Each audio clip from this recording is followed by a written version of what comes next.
ঘোষকান্দি, ভবনাথপুর, বাইতুল ফালাহ নুরানি হাফিজিয়া মাদ্রাসা ও এতিমখানার উদ্যোগে আয়োজিত ১৩তম বার্ষিক ইসলামী মহাসম্মেলনের সম্মানিত সভাপতি জনাব হাজী মোহাম্মদ ইউনুস সাহেব, বিশিষ্ট ব্যবসায়ী, ঘোষকান্দি কান্দাপাড়া। প্রধান অতিথি জনাব মোহাম্মদ মাহবুবুল আলম, আমেরিকা প্রবাসী, ঘোষকান্দি মধ্যপাড়া। গুরুত্বপূর্ণ আলোচনা পেশ করেছেন মাওলানা মুফতি নাসির উদ্দিন আনসারী, ঢাকা। বিশেষ বক্তা, বিশেষ অতিথিবৃন্দ, আমন্ত্রিত অতিথিবৃন্দ, উপস্থিত হযরত উলামায়ে কেরাম, মুসলমান ভাইরা, পর্দার আড়ালে অবস্থানরত মা বোনেরা, আল্লাহ পাক রব্বুল আলামিনের দরবারে শুকরিয়া আদায় করছি। আল্লাহ আমাদেরকে এই মাহফিলে উপস্থিত হওয়ার তৌফিক দান করেছেন বলে আলহামদুলিল্লাহ।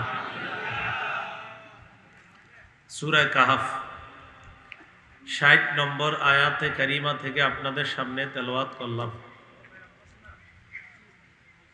সূরা কাহফের ৬০ নম্বর আয়াত থেকে আল্লাহ পাক রব্বুল আলামিন গুরুত্বপূর্ণ একটা বিষয় আলোচনা করেছেন। জ্ঞান চর্চা, দ্বীন ইলম অর্জন করা, দ্বীন শিক্ষা করা, এই ব্যাপারে আল্লাহ পাক রব্বুল আলামিন গুরুত্বপূর্ণ আলোচনা পেশ করেছেন। সূরা কাহফের ৬০ নম্বর আয়াত থেকে আল্লাহ সূরা কাহফের ৮২ নম্বর আয়াত পর্যন্ত মুসা আলাইহিস সালাতু ওয়াস সালাম এবং খজির, আল্লাহর বড় একজন ওলি, এই দুইজনের ব্যাপারে আল্লাহ আলোচনা করেছেন। একদিন মুসা আলাইহিস সালাতু ওয়াস সালাম ভাষণ দিতেছে জনগণের সামনে। সহিহ বুখারীর বর্ণনা, ৩৪০১ নম্বর হাদিস। বুখারীর অন্যান্য বর্ণনায় আসছে, বাইনামা মুসা ফি মালাইম মিন বানি ইসরাঈল, একদা মুসা আলাইহিস সালাতু ওয়াস সালাম বনি ইসরাঈলদের মাঝে ছিলেন। অন্য বর্ণনায় আন্না মুসা কামা খতীবান ফি বানি ইসরাঈল, মুসা আলাইহিস সালাতু ওয়াস সালাম বনি ইসরাঈলের মাঝে ভাষণ দেওয়ার জন্য দাঁড়িয়েছেন। ফাসুইলা আইয়ুন নাসি আ'লাম, মুসা আলাইহিস সালামকে প্রশ্ন করা হলো, পৃথিবীতে সবচেয়ে বড় জ্ঞানী কে?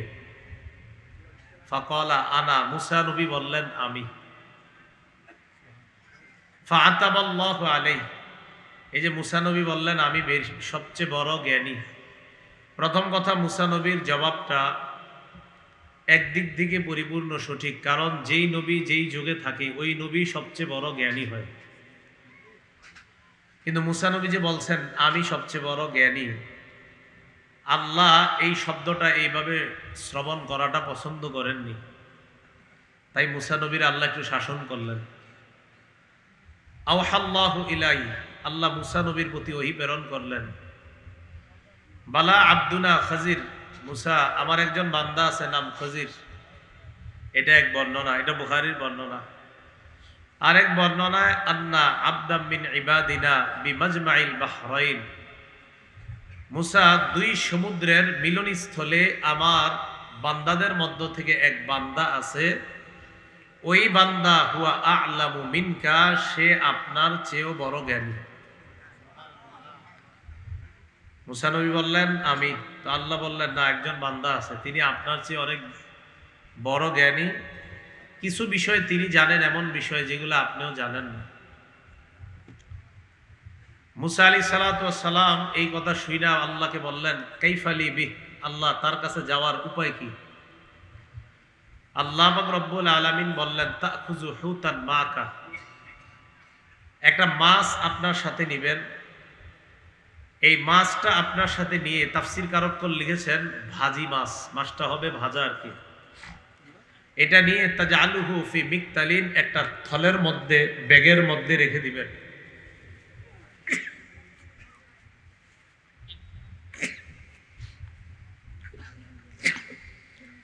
তো মাছ নিয়ে রওনা করলেন আর বললেন ইদা ফাকাত্তাহু, মাছটা যেই জায়গায় গিয়ে হারিয়ে ফেলবেন, ফাসাম্মা, সেখানেই ওই আমার বান্দা খজিরকে পেয়ে যাবেন। এই মাছ নিয়ে যাবেন, যাওয়ার পর মাছটা যেখানে হারিয়ে ফেলবেন সেখানে আমার বান্দা খজিরকে আপনি পাবেন। তো মুসা আলাইহিস সালাতু ওয়াস সালাম তার খাদেম ইউশা ইবনে নুনকে নিয়ে রওনা করলেন। খাদেম ইউশা ইয়াখদিমুহু, তিনি মুসা নবীর খেদমত করতেন। ওয়ায়াখুযু আনহুল ইলমা, মুসা নবীর কাছ থেকে বিদ্যা অর্জন করতেন, জ্ঞান অর্জন করতেন। খজিরকে, খজিরের মূল নাম মনে রাখবেন, তার মূল নাম হলো বিলিয়া বিন মাকতাল। কেউ অন্য কিছু লিখেছেন, কেউ কেউ তার নাম লিখেছেন ইয়াসা, কেউ কেউ তার নাম লিখেছেন ইলিয়াস। খজিরের আসল নাম ইয়াসা, কেউ লিখেছেন বিলিয়া, কেউ লিখেছেন ইয়াসা, কেউ লিখেছেন ইলিয়াস। তার উপাধি হলো খজির, তার উপনাম হলো আবুল আব্বাস। তার মায়ের নাম রুমিয়া। কি নাম? রুমিয়া। খজিরকে খজির বলা হয় কেন? খজির অর্থ সবুজ। ইমাম বাগাবী রহমতুল্লাহ আলাই বলেন, এই খজির মানে সবুজ। খজির নামক ব্যক্তি অর্থাৎ ইলিয়াস যার নাম, বা ইয়াসা যার নাম, অথবা যার নাম বিলিয়া, তিনি যেখানে বসতেন আশেপাশে সব কিছু সবুজ হয়ে যেত। আশেপাশের ঘাস টাস উদ্ভিদগুলা সবুজ হয়ে যেত। তো খজির মানে সবুজ, এই জন্য ওনার উপাধি হয়ে গেল খজির। ইমাম মুজাহিদ রহমতুল্লাহ আলাই বলেন, খজির যেখানে দাঁড়িয়ে নামাজ আদায় করতেন, কোথাও দাঁড়িয়ে যদি নামাজ আদায় করতেন আশেপাশে সব সবুজ হয়ে যেত, এই জন্য তার নাম খজির। খজির কি নবী ছিলেন নাকি ওলি ছিলেন? এই ব্যাপারে দুর্বল বর্ণনা হলো তিনি নবী ছিলেন। দুর্বল, একদম দুর্বল বর্ণনাটা। কেউ কেউ বলেন তিনি নবী ছিলেন, আর বেশিরভাগের বর্ণনা হলো তিনি আল্লাহর একজন ওলি ছিলেন, তিনি নবী ছিলেন না। খজির কি এখনো জীবিত আছেন নাকি মৃত? একদল আলেমের অভিমত তিনি এখনো জীবিত আছেন, তবে অধিকাংশ বিচক্ষণ বিদগ্ধ ওলামায়ে কেরামের অভিমত তিনি বেঁচে নাই। ইমাম বুখারী রহমতুল্লাহ আলাইকে জিজ্ঞাসা করা হলো, খজির এবং ইসমাইল আলাইহিস সালাতু ওয়াস সালাম কি বেঁচে আছেন এখনো? ইমাম বুখারী রহমতুল্লাহ আলাই বললেন, তারা বেঁচে থাকার কোনো কারণ দেখতেছি না আমি। ইমাম বুখারী বললেন, ভাই, কেননা নবী এক হাদিসে বলেছিলেন, এই পৃথিবীতে বর্তমানে যারা আছে, মানে নবীজি বলতেছিলেন আজকের পৃথিবীতে যারা আছে 100 বছর পর তারা কেউ থাকবে না, সেই হিসাবে খজিরও থাকবে না। তো ইমাম বুখারী বলেন, এই হাদিস দ্বারা বোঝা যায় খজির নাই পৃথিবীতে। উনি ছিলেন বাকি উনি এখন নাই, উনি জীবিত নাই। এই হলো খজিরের ব্যাপারে মোটামুটি আমরা জ্ঞান লাভ করলাম। খজির মানে সবুজ, তিনি যেখানে বসতেন বা নামাজ পড়তেন আশেপাশে সবুজ হয়ে যেত, এটা কোনো কোনো মুফাসসিরের অভিমত। তাই ওনার উপাধি খজির, ওনার উপনাম আবুল আব্বাস, ওনার মূল নাম বিলিয়া অথবা ইয়াসা অথবা ইলিয়াস, ওনার উপাধি হলো খজির। উনি আল্লাহ প্রদত্ত কিছু জ্ঞান অর্জন করেছেন, যেটা আল্লাহ পাক রব্বুল আলামিন সবাইকে দেননি। তো মুসা নবীরে বললেন, হ্যাঁ, আপনার চেয়েও বেশি জানে কিছু বিষয়, এমন একটা বান্দা আছে আমার, 2 সমুদ্রের মিলন স্থলে আপনি গিয়ে পাবেন। আল্লাহ পাক রব্বুল আলামিন এই কথাটাই সূরা কাহফের 60 থেকে 82 নম্বর আয়াত পর্যন্ত আলোচনা করেছে। কারো ঘরে যদি বাংলা কোরআনের অনুবাদ থাকে, আপনারা কাহফের 60 থেকে 82 নম্বর আয়াত পড়বেন আর অনুবাদ পড়বেন, আলাদা তাফসিরও দেখতে হবে না, খালি অনুবাদটা পড়লেই হবে। আল্লাহ পাক রব্বুল আলামিন বলেন, وَإِذْ قَالَ مُوسَى لِفَتَاهُ لَا أَبْرَحُ حَتَّى أَبْلُغَ مَجْمَعَ الْبَحْرَيْنِ أَوْ أَمْضِيَ حُقُبًا। স্মরণ করুন ওই সময়কে যখন মুসা আলাইহিস সালাতু ওয়াস সালাম তার খাদেমকে বললেন, খাদেমের নাম ইউশা, খাদেমকে বললেন, লা আবরাহু। লা আবরাহুর তাফসির করেছেন জালালউদ্দিন সুয়ুতী রহমতুল্লাহ আলাইহি, লা আজালু আসিরু, আমি চলতেই থাকবো, হাত্তা আবলুগা মাজমাআল বাহরাইন, আমি যতক্ষণ না দুই সমুদ্রের মিলনস্থলে পৌঁছবো ততক্ষণ চলতে লাগবো, ততক্ষণ চলতেই থাকবো। এই দুই সমুদ্রের মিলনস্থল দ্বারা কোন দুই সমুদ্র উদ্দেশ্য? দুই সমুদ্র, এর কোন দুই সমুদ্র? আমাদের কক্সবাজারের একটা, আর একটা অন্য জায়গার, এরকম। আপনারা আবার না কইতেছেন, জানেন নাকি? জানলে কন, হা বা না বলেন, জানি না কন। দুই সমুদ্র, এই দুই সমুদ্র দ্বারা কি উদ্দেশ্য? এর দ্বারা উদ্দেশ্য হলো হাত্তা আবলুগা মাজমা আল বাহরাইনি, মানে হলো হাত্তা আবলুগা মুলতাকা বাহরির রুম ওয়া বাহরি ফারিসা মিম্মা ইয়ালিল মাশরিকা। পৃথিবীর পূর্ব দিকে পারস্য এবং রোম, পারস্য সমুদ্র এবং রোম সমুদ্র, এই দুই সমুদ্রের পূর্ব দিকের যেই মিলনস্থলটা, সেখানে গেলে খজিরকে পাওয়া যাবে। মুসা নবী তার খাদেমকে বললেন, পৃথিবীর পূর্ব দিকে রোম সমুদ্র আর পারস্য সমুদ্রের যে মিলনস্থল, এটা না পৌঁছা পর্যন্ত আমি চলতেই থাকবো। আও আমদিয়া হুকুবা, হুকুবার অনুবাদ হলো দাহারন তবিলা, লম্বা সময়, বছরের পর বছর আমি কাটিয়ে দিব, এরপরেও সেই জায়গায় পৌঁছে আমি ওই বিদ্যা খজিরের কাছ থেকে অর্জন করব। এই আয়াত থেকে শিক্ষা, জ্ঞান অর্জন করার জন্য আগ্রহ থাকতে হবে। কি থাকতে হবে? আগ্রহ। একজন নবী, মুসা নবী, তিনি বলতেছেন, আমি প্রয়োজনে বছরের পর বছর, হুকুবার একটা অনুবাদ হলো যুগের পর যুগ কাটিয়ে দিব, তারপরেও আমার রোম সমুদ্র আর পারস্য সমুদ্রের মিলনস্থল যেখানে, সেখানে পৌঁছতেই হবে। খজিরকে আমার পেতেই হবে এবং তার কাছ থেকে আমার ওই বিদ্যা জানতে হবে যেটা আমি জানি না, আমি তার কাছ থেকে সেটা শিখতে হবে। এই ব্যাপার একটা হাদিস শুনি আমরা। ইবনে মাজার বর্ণনা 223 নম্বর হাদিস।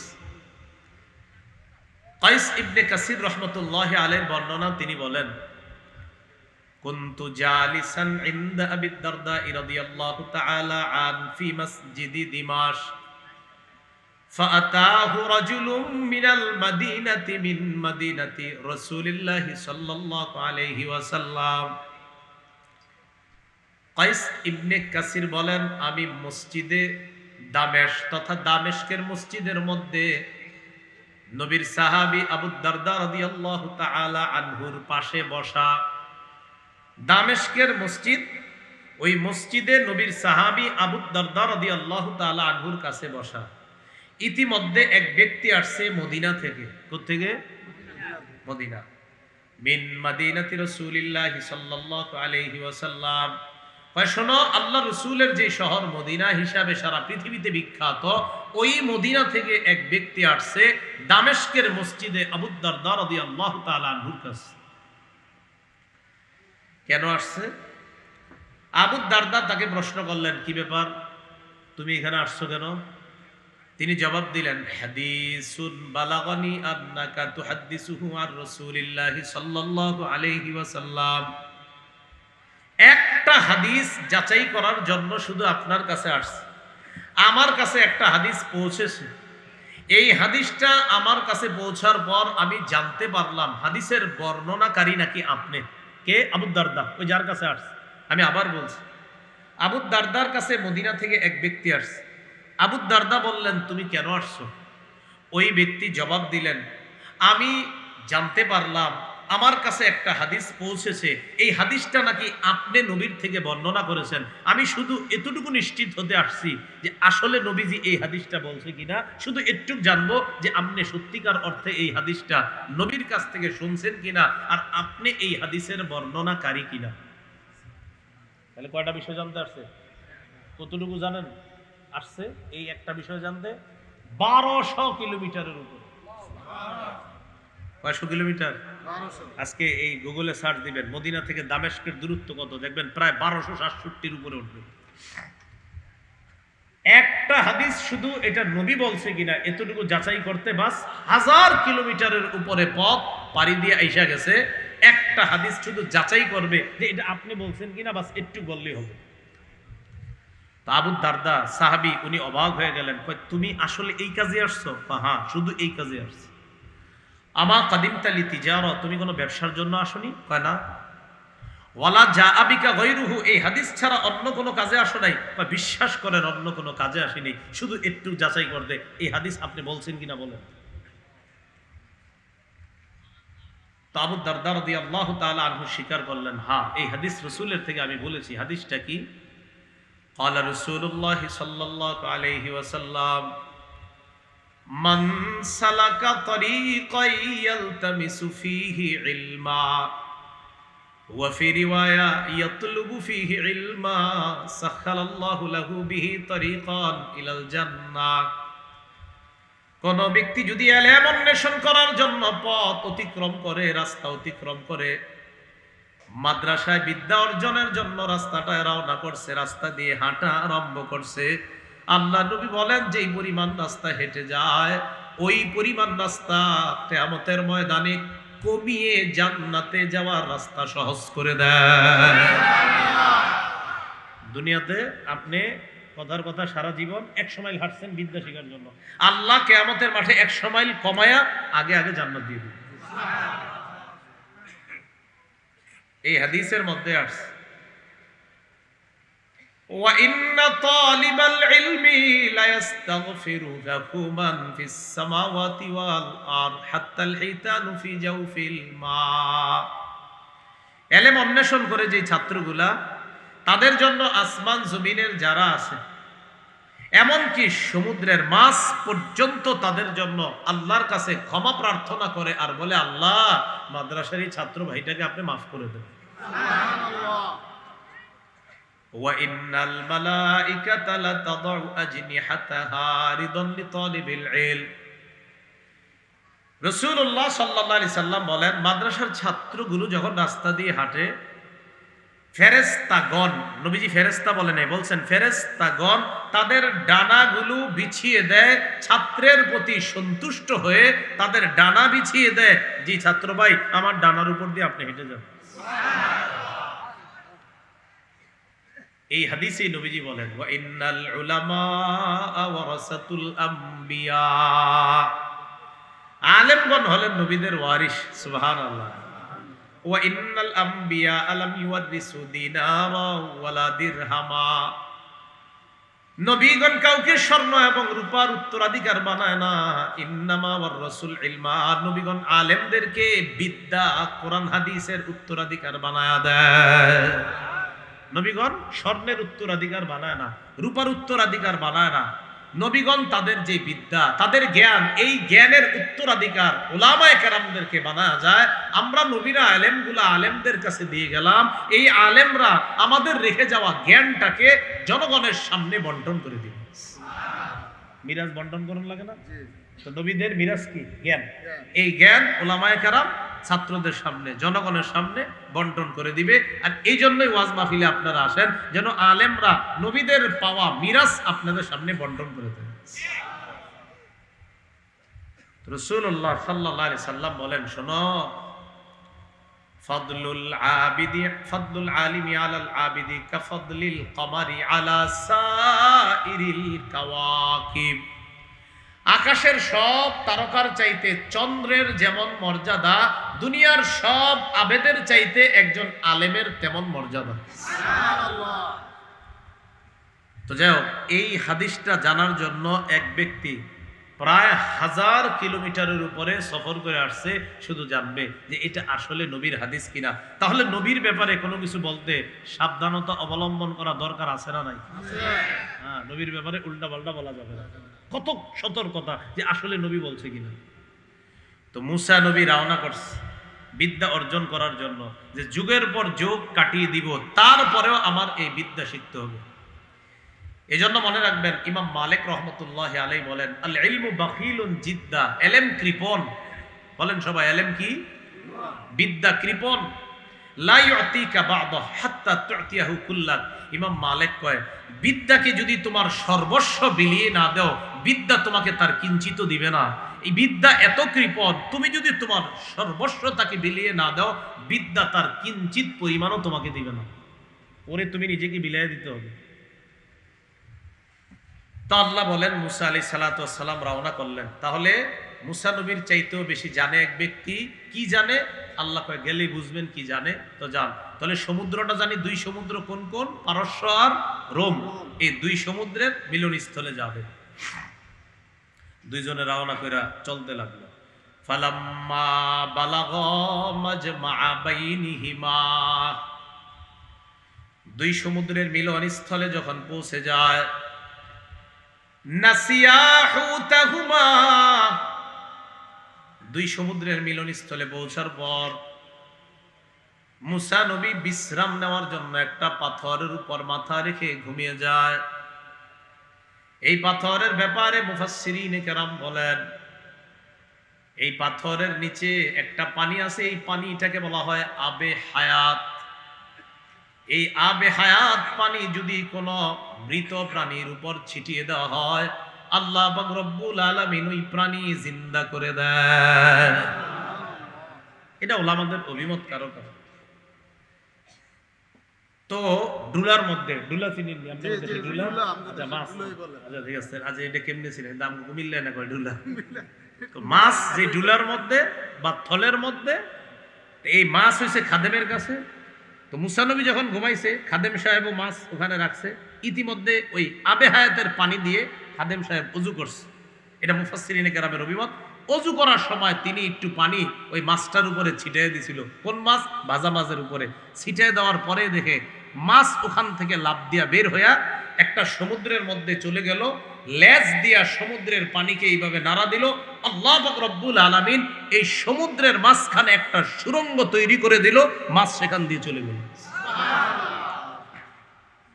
খাদেম সাহেব বিষয়টা দেখছে, ইউসা। তো দেখার পর এদিক দিয়ে মুসা আলাইহিস সালাতু ওয়াস সালামের ঘুম ভাঙছে। ঘুম ভাঙার পর আবার দুইজনে চলতে লাগছে। ওই যে মাছ যে চলে গেছে, এটা খাদেম ভুলে গেছে, মুসা নবীরে বলতে ভুলে গেছে।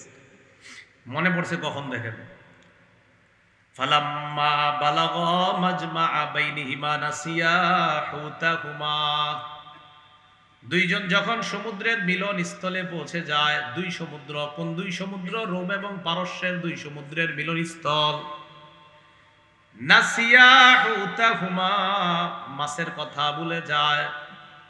ফাত্তাখাযা সাবিলাহু ফিল বাহরি সারাবা, মাছ ইত্তাখাযা বানিয়ে নিয়েছে, ফিল বাহরি সমুদ্রের মধ্যে, সারাবা সুরঙ্গ।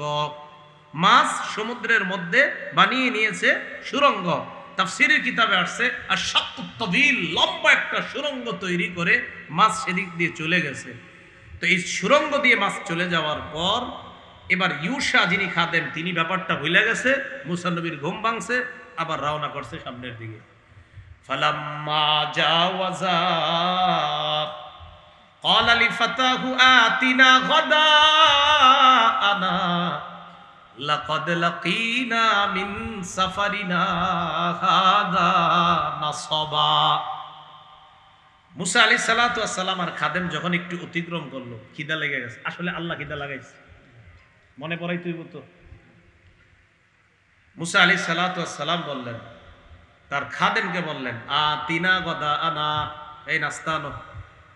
লাকাদ লাকিনা মিন সাফারিনা হাযা নাসাবা, ক্লান্ত হয়ে গেছে এই সফরে, নাস্তা আনো, খিদা লাগছে। এখন নাস্তা আনতে গিয়া তো নাস্তার সাথে সাথে আপনার ওই যে ভাজি মাছটাও তো ছিল ওখানে। খাদেমের মনে পড়ে গেছে, ইন্না লিল্লাহ, মাছ না ওই জায়গায় লাভ দিয়ে চলে গেছে, এটা তো নবীরে বলতে ভুলে গেছি। তো সাধারণত দেখবেন খাদেম সাহেবরা কোনো ভুল করলে এটা হুজুরের কইতে একটু ভয় পায়, এটা কেমনে কই। এখন তো সালামকে বলতেছেন, ক্বালা আরাআইতা ইয আওয়াইনা ইলা সাখরা, ক্বালা ইউসা বললেন, আরাআইতা, আপনার কি মনে পড়ে, ইয আওয়াইনা, আমরা যখন আশ্রয় নিলাম, ইলা সাখরা, এই পাথরের কাছে। মুসা নবী কয়, হ্যাঁ আমার তো মনে আছে, কি হইছে কও। ফাইন্নী নাসিতুল হুতা, ওই জায়গায় একটা ঘটনা ঘটছে, আপনার কইতে ভুলে গেছি। কই কি? কয় নাসিতু, আমি ভুলে গেছি, আল হুতা, মাছের কথা আপনারে বলতে। মুসা নবী কয়, পুরাটা কও, কি হইছে। তো এবার এই খাদেম বলতেছে, হযরত আগে শোনেন, ওয়ামা আনসানিহু ইল্লা শাইতানু আন আযকুরা, আসলে এই মাছের কথা স্মরণ করায়া দিতে শয়তান আমারে ভুলাইয়া দিছে, এজন্য আপনারে বলতে পারি নাই। মুসা নবী তারপর ফাত্তাখাযা সাবিলাহু ফিল বাহরি আজাবা, আমি তাকায়া দেখলাম মাছটা আশ্চর্য একটা সুরঙ্গ তৈরি করে সমুদ্রের মাঝখানে চলে গেছে। তো খাদেম ইউসা মনে করছে মুসা নবী মনে চেদ্দ, আর মুসা নবী কেমন রাগী নবী আমরা তো জানি কি হয়। মুসা নবী রাগ না হয়ে খুশি হলেন। মুসা নবী বললেন, আরে এটাই তো খুঁজতেছি আমি। কয় কি? ক্বালা যালিকা মা কুননা নাবগি। মুসা নবী বললেন, আরে এই জায়গাটা তো খুঁজতেছি। আল্লাহ বলছে ইদা ফাকাত্তাহু, মাছ যেখানে হারিয়ে ফেলবেন, ফাসাম্মা, সেখানেই খজিরকে পাবেন। মাছ হারাইছো কোন জায়গায় মনে আসেনি? হ্যাঁ আমার মনে আছে। চলো সেখানেই খজিরকে পাবো। এখন ওই দুইজনে যে রাস্তা দিয়ে হাঁটতে হাঁটতে আসছে, পা, আপনারা বালু দিয়ে হাঁটছেন নি, পায়ের নিচে না থাকে? আচ্ছা।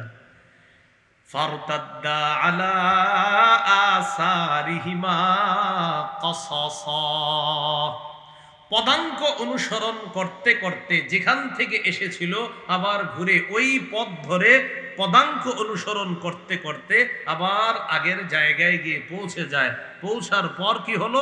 সূরা কাহফের 65 নম্বর আয়াতে বলেন, ফাওয়াজাদা আবদাম মিন ইবাদিনা আতাইনাহু রাহমাতাম মিন ইনদিনা ওয়া আল্লামনাহু মিন লাদুন্না ইলমা। ফাওয়াজাদা, মুসা এবং তার খাদেম সেখানে পেয়ে যায় আবদাম মিন ইবাদিনা, আমার বান্দাদের মধ্য থেকে এক বান্দা, ওই বান্দাই হলেন খজির। পেয়ে গেছে। কিভাবে?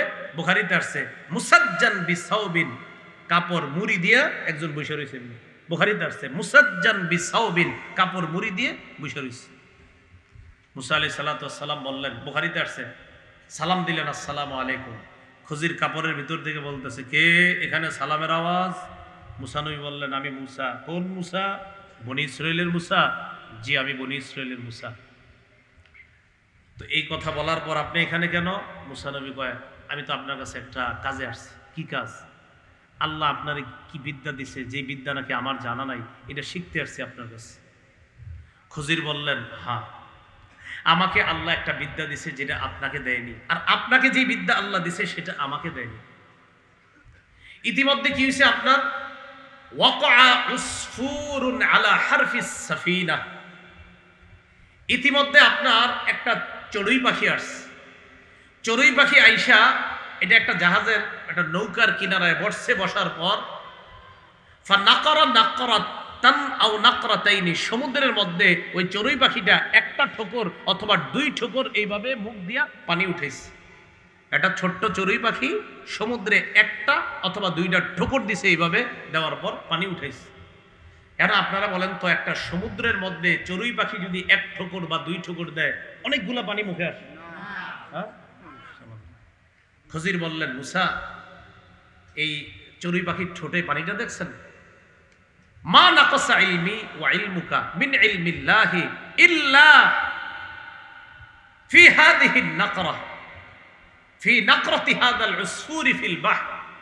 এই যে চড়ুই পাখি সমুদ্রের মধ্যে মুখ দিয়ে সামান্য একটু পানি তার মুখের ঠোঁটের আগায় আসছে, সমুদ্রের তুলনায় যেমন সামান্য একটু চড়ুই পাখির মুখে, এই চড়ুই পাখির মুখের পানি বরাবর বিদ্যা হলো আমার আপনার বিদ্যা।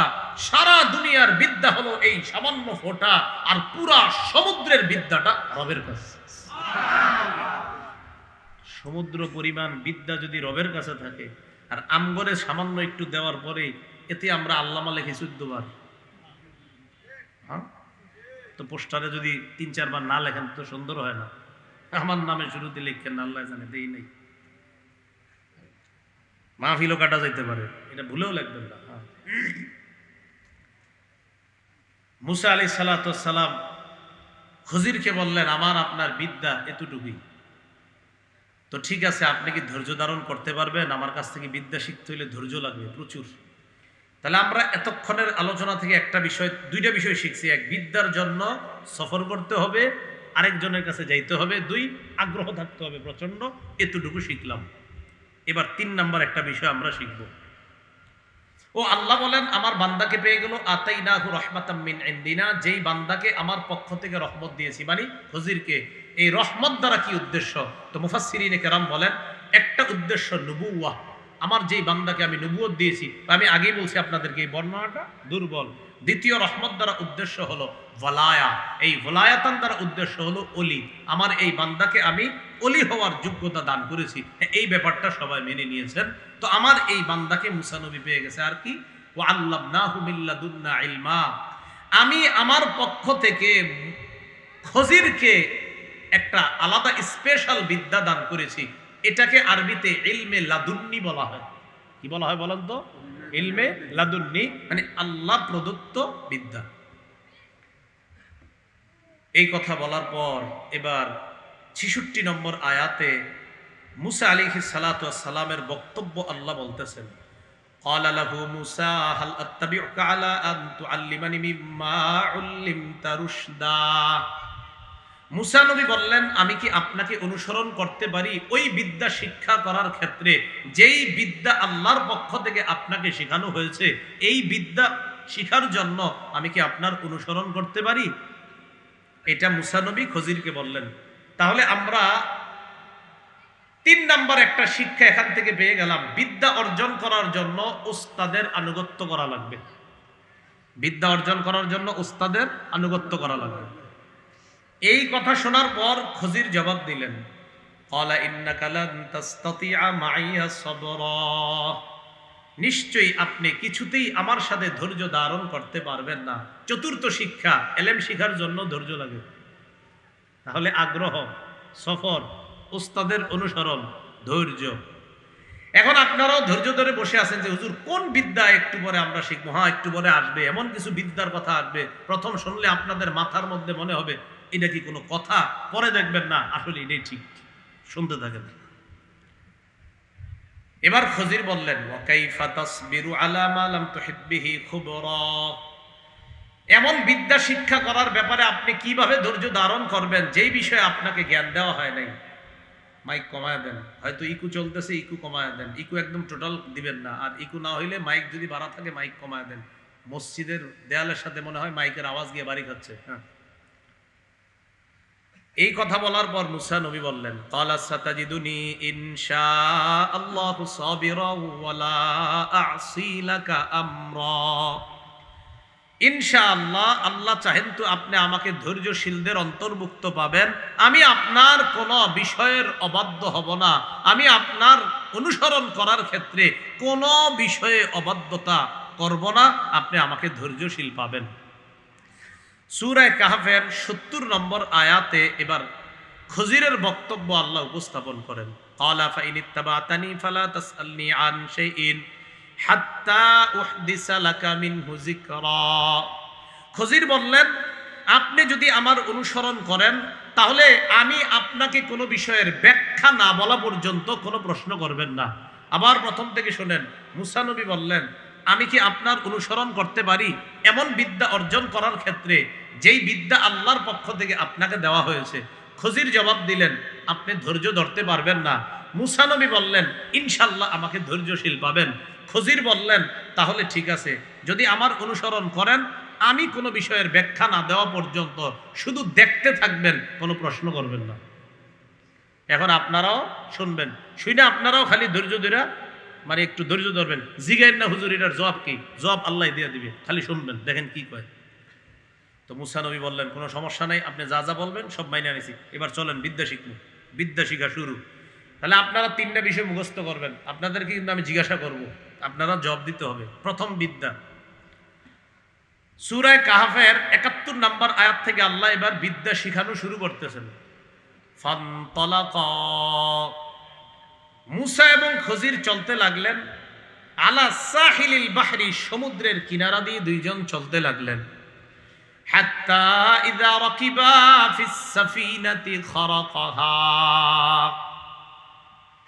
দুইজন চলতে চলতে এক পর্যায়ে নদী পাড়ি দেওয়ার জন্য নৌকায় উঠলেন, অথবা কোনো কারণে নৌকার মধ্যে চড়লেন। নৌকায় চড়ার জন্য খজিরের কাছেও ভাড়া নাই, মুসা নবীর কাছেও ভাড়া নাই। খজিরকে মাঝি চিনে ফেললেন, চিনার পর ভাড়া ছাড়াই মুসা নবী আর খজিরকে নৌকায় উঠায় নেয়। হাত্তা ইযা রাকিবা ফিস সাফিনা, দুজন যখন নৌকায় চড়লেন, জাহাজের মধ্যে চড়লেন, খারাকাহা, যেই নৌকার মধ্যে চড়লেন ওই নৌকাটা খজির ছিদ্র করে দিছে। কি করে দিছে? আমার আপনার একজনে মায়া করে উঠাইলো হ্যাঁ নৌকায়, এটা আমি ছিদ্র করে দিলাম। আপনাকে বলেন আমগো মাথায় কি মনে হয়, কাজটা কি ঠিক হয়েছে? না আসলেই তো না। এটা দেখতে কি মনে হচ্ছে কাজটা কি হয় নাই, ঠিক হয় নাই। এখন এই জায়গা বুঝেন, খজির নৌকা ছিদ্র করা দ্বারা কি উদ্দেশ্য? এটার দ্বারা উদ্দেশ্য নৌকার নিচে যে কাঠগুলা থাকে একটা কাঠ উঠাইয়া দিছে, তো উঠানোর পর কাঠ যদি উঠায়, এখন পানি উঠানো নৌকা ডুবে যাবে, তখন ওই কাঠের পরিবর্তে একটা কাঁচ লাগাই দিছে। কাঁচ, ইমাম বাগাবী রহমতুল্লাহ আলাইহি লেখছেন কাঠ উঠাই দিয়ে একটা কাঁচ লাগাইয়া দিছে, যেটা দেখতে অসুন্দর লাগে, যে নৌকার নিচে পুরা কাঠ আর মাঝখানে একটু কেমন ছিদ্র দেখা যায়। আসলে এমন একটা কাঁচ লাগাইয়া দিছে যেটা অন্য কেউ দেখলে মনে হবে এটা মনে হয় ছিদ্র, আসলে এখানে একটা কাঁচ আছে, যেন ওই জাহাজের কোনো ক্ষতি না হয়। বাকি ছিদ্র করার পর কাঁচ লাগাইয়া দিছে জাহাজের ক্ষতি না হওয়ার জন্য, জাহাজটা যেন না ডুবে। বুঝলাম জাহাজ না ডুবার জন্য এটা করছে কি লিগে।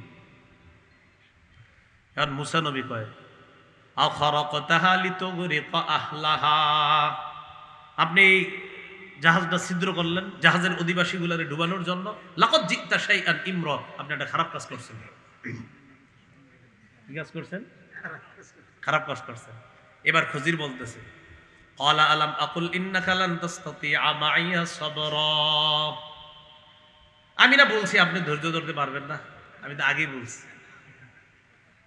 মুসা নবী জবাব দেয়, ক্বালা লা তুআখিজনি বিমা নাসিতু ওয়া লা তুরহিকনি মিন আমরি উসরা, লা তুআখিজনি বিমা নাসিতু, আমি ভুলে গেছি, এই ভুলের কারণে আমারে বাকরাও করেন না, যা হওয়ার হয়ে গেছে। ওয়া লা তুরহিকনি মিন আমরি উসরা, আর কঠিন কোনো ধমক টমক দিয়েন না, যা হওয়ার হয়ে গেছে, প্রথমবার ঠিক আছে, ভুল হয়ে গেছে, তা আর আপনাকে আমি প্রশ্ন করবো না, বিরক্ত করবো না। তাহলে এক নাম্বার এলেমটা মনে রেখেন, কি এলেম? আমগো মাথায় ধরতেছে এমন একটা বিদ্যা যে কোনো মানুষ আরেক মানুষের নৌকা ছিদ্র করা, এটা আমাদের বিদ্যা বলে এটা অন্যায়, বাহ্যিক বিদ্যা বলে কি এটা অন্যায়। এবার দ্বিতীয় বিদ্যাটা শিখেন। ফানতালাকা, দুইজন আবার চলতে লাগছে সমুদ্রের পার দিয়ে। হাত্তা ইযা লাকিয়া গুলামান ফাকাতালা, যাইতে যাইতে একটা বালককে পেয়ে যায়, বালক গোলামকে পেয়ে যায়। তাফসিরে জালালাইনের মধ্যে জালালউদ্দিন সুয়ুতি রহমতুল্লাহি আলাইহি লিখেন, এমন বালক লাম ইয়াবলুগিল হিনসা, যেই বালক এখনো বালেগ হয় নাই, প্রাপ্ত বয়স্কে পৌঁছে নাই। আহসানুহুম ওয়াজহা, চেহারাটা বড় সুন্দর। ইয়াল আবু মা'আস সিবিয়ান, বাচ্চাদের সাথে রাস্তায় খেলতেছে, মাঠে খেলতেছে। একটা বালক যে এখনো প্রাপ্ত বয়স্কে পৌঁছে নাই, একটা ছেলে, একটা গোলাম, চেহারাটা অনেক সুন্দর, বাচ্চাদের সাথে খেলতেছে। খজির কি করলেন? ফাকাতালা, খজির এই সুন্দর চেহারার অধিকারী বালকটাকে হত্যা করলেন। আমগো বিদ্যা কি কয়? হত্যা করা নিঃসন্দেহে অন্যায়। খজির কিভাবে হত্যা করছে জানেন? তাফসীরের কিতাবে 3টা বর্ণনা আছে। এক নাম্বার, যাবাহাহু বিসসিকিন, চাকু দিয়া জবাই করে দিছে।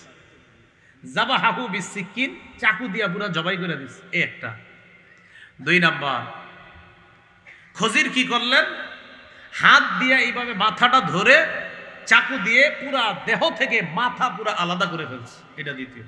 একটা হলো ডাইরেক্ট জবাই, আর দ্বিতীয়টা হলো না, এইখান থেকে আপনার গলাটা ঠিক রেখা পুরা মাথাটা টোটাল এইভাবে হাত দিয়া কিছু একটা করে দেহ থেকে আলাদা করে ফেলছে।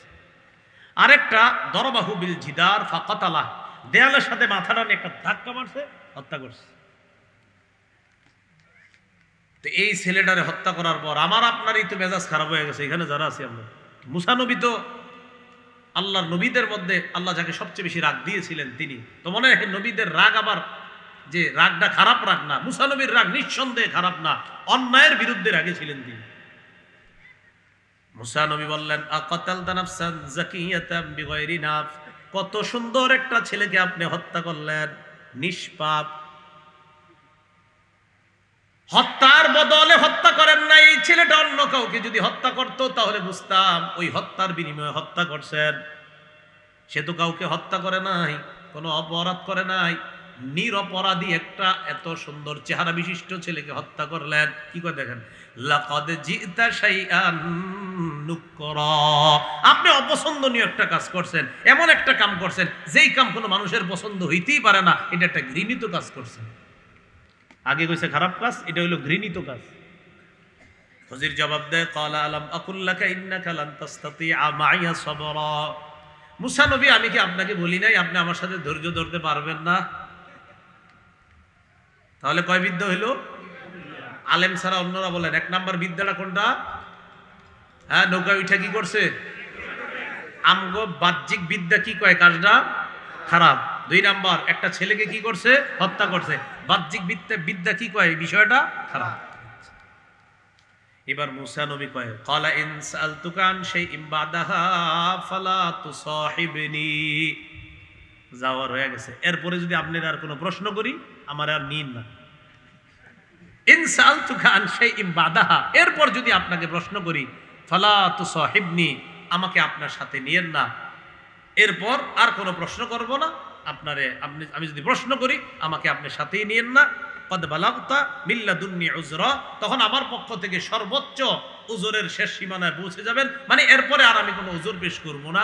এই শেষ উযর যে আমি আর কোনো প্রশ্ন করলে আপনি আমার সাথে নিয়েন না। ফানতালাকা, আবার চলতে লাগলো দুইজন।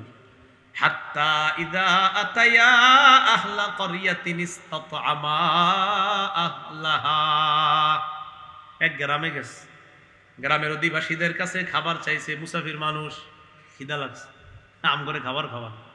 ফাআবাউ আইয়ুদাইফুহুমা, গ্রামের অধিবাসীরা সবাই অস্বীকার জানায় দিছে, না না খাওয়ামু না।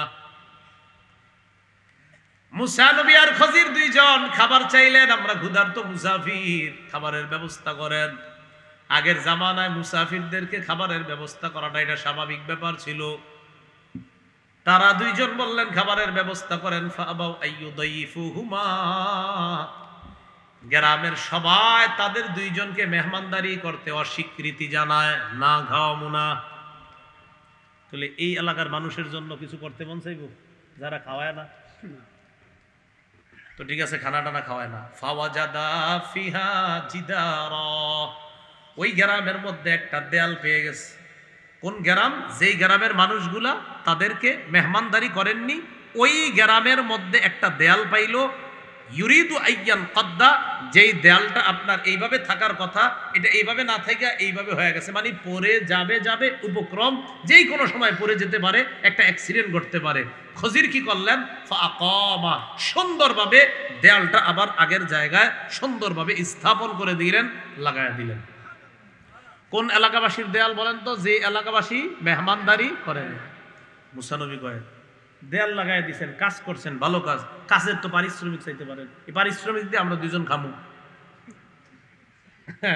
তো মুসা নবী বললেন, ক্বালা লাউ শি'তা লাত্তাখাযতা আলাইহি আজরা, আপনি চাইলে লাত্তাখাযতা গ্রহণ করতে পারতেন, আলাইহি এই কাজের বিনিময়ে আজরা পারিশ্রমিক নিতে পারতেন। খজির বললেন, হাযা ফিরাকু বাইনি ওয়া বাইনিক, এটা আমার মাঝে আর আপনার মাঝে পার্থক্য, আমার জ্ঞান আর আপনার জ্ঞানের মাঝে এটাই পার্থক্য, আর সামনে চলা যাবে না। যতটুকু জ্ঞান আপনাকে আমি এই পর্যন্ত 3টা বিষয় দেখাইছি, আর কিছু দেখানো যাবে না, এটা আমার মাঝে আর আপনার মাঝে পার্থক্য। আমাদের নবীজি এই জায়গায় এসে কি কয় জানেন? নবীজি কয়, মুসা নবী যদি আরো কিছুক্ষণ চলতে পারতো খজিরের সাথে, আমরা না জানি আরো কত কিছু জানতাম।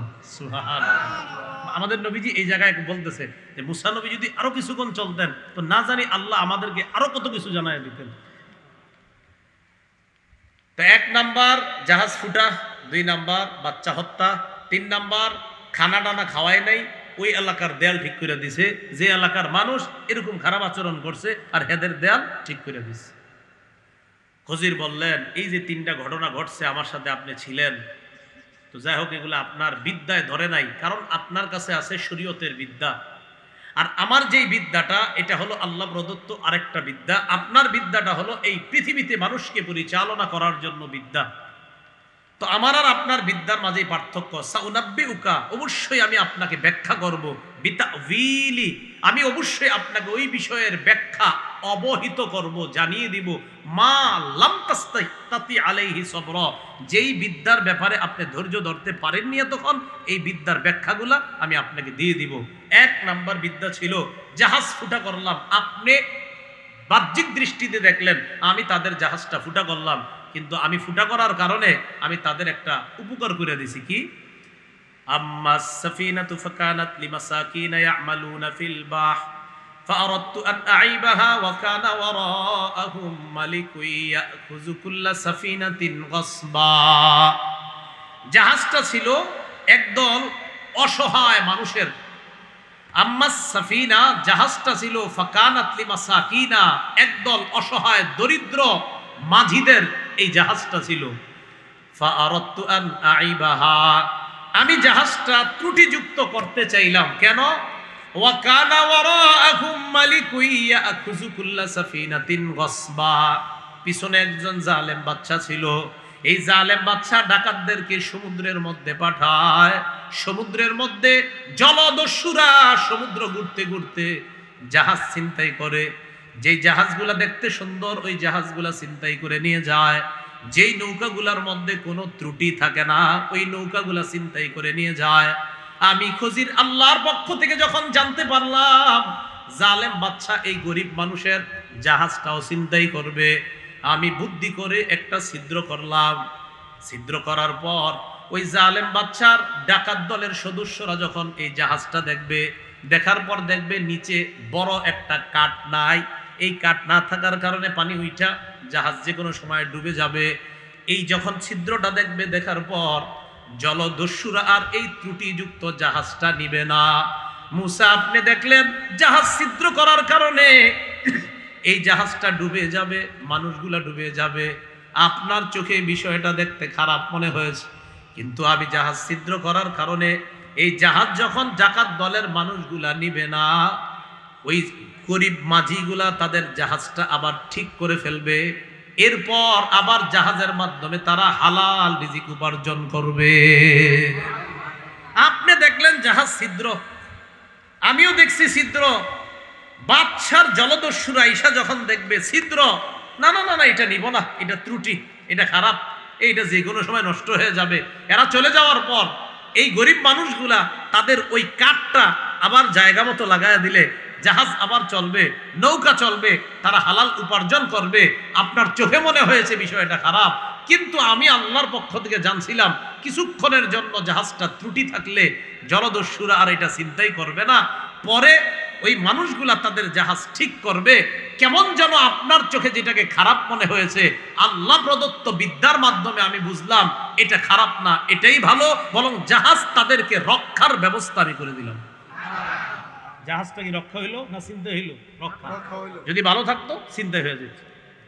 2 নাম্বার হত্যা, ছেলেটা কয় বুঝলাম আপনি 1 নাম্বার জাহাজ এটা বুঝলাম, একটা তাজা সুন্দর মানুষ মেরে রইলেন, এটা কিরকম? وأما الغلام فكان أبواه مؤمنين فخشينا أن يرهقهما طغيانا وكفرا। যেই যুবকটাকে আমি মারলাম, যেই ছেলেটাকে আমি মারলাম, তার মা বাবা ছিল ইমানদার। আমি আশঙ্কা করলাম, আল্লাহর পক্ষ থেকে জানতে পারলাম এই ছেলে বড় হওয়ার পর তার মা বাবাকে সে কুফরি আর নাফরমানি করতে বাধ্য করবে। তো যেই ছেলে বড় হলে মা বাবারে কুফরি করাবে, ইমানদার মা বাবারে কাফের বানাবে, এই ছেলে কি বড় হলে ভালো হলো না খারাপ হলো? আমি হত্যা করলাম। তো ঠিক আছে, হত্যা করলেন, তারপর হত্যা করার পর কি হয়েছে জানো? ফারাদনা আইয়ুবদিলাহুমা রাব্বুহুমা খায়রাম মিনহু যাকাতাও ওয়া আকরাবা রহমা। আমি ইচ্ছা করলাম তাদের রব এই দম্পতিকে, ইমানদার স্বামী আর স্ত্রীকে, এই ছেলেটা যারে হত্যা করলাম তার পরিবর্তে পবিত্র একটা সন্তান দিবে এবং মা বাবার প্রতি অধিক দয়া পরবশ হবে এমন একটা সন্তান আল্লাহ তাদেরকে দিবে। তাফসীরের কিতাবে আসছে আল্লাহ এই ছেলের পরিবর্তে তাদেরকে একটা কন্যা দিয়েছিলেন। এই কন্যার বংশে আল্লাহ 9 জন, আরেক বর্ণনায় 11 জন নবী আল্লাহ বানাইছে। লস হইছে না লাভ হইছে? লাভ হইছে। 3 নাম্বার, আচ্ছা 3 নাম্বার শেষ। ওয়া আম্মাল জিদার ফাকানা লিগুলামাইনি ইয়াতীমাইনি ফিল মাদিনা। আর ওই যে দেয়ালটা, এটা শহরে 2 জন এতিম গোলামের ছিল। ওয়া কানা তাহতাহু কানজুল লাহুমা, এই দেয়ালের নিচে তাদের খাজানা ছিল, ধনভাণ্ডার ছিল। তো আমি যখন দেখলাম এই দেয়াল পড়ে যায়, আল্লাহর পক্ষ থেকে জানলাম যে এই দেয়ালটা পড়ে গেলে জনগণ তাদের খাজানাগুলা নিয়ে যাবে, তুমি দেয়ালটা ঠিক করে দাও। আমি দেয়াল ঠিক করে দিলাম। আশা করি যখন এই ছেলে 2টা বড় হবে আল্লাহ পাক রব্বুল আলামিন তাদেরকে এই দেয়ালের নিচে তাদের খাজানার ব্যাপারে অবহিত করবে আর তারা তাদের এই ধন সম্পদটা সেখান থেকে বের করে আনতে পারবে। তাহলে এখানেও আরেকটা ভালো কাজ করছে। তো যে বিষয়টা বুঝালাম আমরা এই আয়াতগুলা থেকে কয়েকটা বিষয় বুঝলাম। আগ্রহ, সফর, অনুসরণ, ধৈর্য, এই সবের মাধ্যমে বিদ্যা অর্জন করতে হবে।